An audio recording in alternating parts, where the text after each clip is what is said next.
ఎందుకంటే ఈడ ప్రతిపక్షాలు చెప్పినాయి వాస్తవాలు కూడా ఏంటంటే 4.5 లక్షల ముస్లిం ఓట్లు ఉన్నాయి. అది చాలా ఎక్కువ సంఖ్యలో. ప్లస్ ఎంతోమంది కొంచెము యాంటీ మైనార్టీ ఓట్లు అన్నీ కలిసి ముస్లిం క్రిస్టియన్ ఓట్లు కలిసి 6 లక్షల కంటే ఎక్కువ ఉన్నాయి. అయితే దాని మీదనే కాంగ్రెస్ పార్టీ ఆధారపడేది. అది చాలా కఠినంగా అనిపించింది.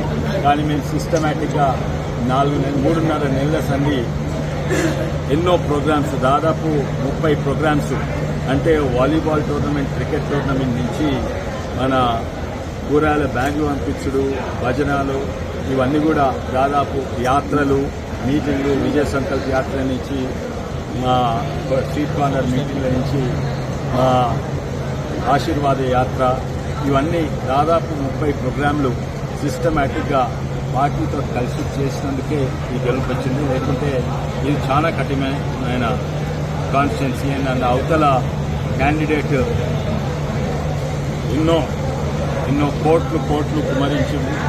అండ్ వాళ్ళు ఆధారపడి మైనార్టీ ఓట్స్ అని వాళ్ళ జేబులు ఉన్నాయని చెప్పిండు. అండ్ అట్లనే అని అది దురదృష్టం అనుకుంటున్నాను. ఎందుకంటే నాకు గెలిస్తే అందరి ఓట్లతో గెలవాలన్నది, ఏదో కొంతమంది కాదు. కానీ కొంచెము నెగటివ్ పోలరైజేషన్ చాలా చేసింది కాంగ్రెస్ పార్టీ. అది వాళ్లకు నెగటివ్ అయింది, దేశానికి, రాష్ట్రానికి, చేవల ప్రజలకు నెగటివ్. ఎందుకంటే ప్రధానమంత్రి మోడీ గారి సిద్ధాంతము అయినా, నా సిద్ధాంతమైనా, లేకపోతే బీజేపీ పార్టీ ఆర్ఎస్ఎస్ సిద్ధాంతమైనా అందరూ ఒకటే, అందరు కలిసి పనిచేయాలి, సబ్కే సాత్ సబ్కే వికాస్. అయితే కానీ కాంగ్రెస్ పార్టీ చూడలేదు, మేము మైనారిటీల పార్టీ అని చూసినారు. అది దేశానికి, రాష్ట్రానికి కాదు. ఇంకా కొంచెం పోస్టల్ బ్యాలెట్ ఉన్నాయి.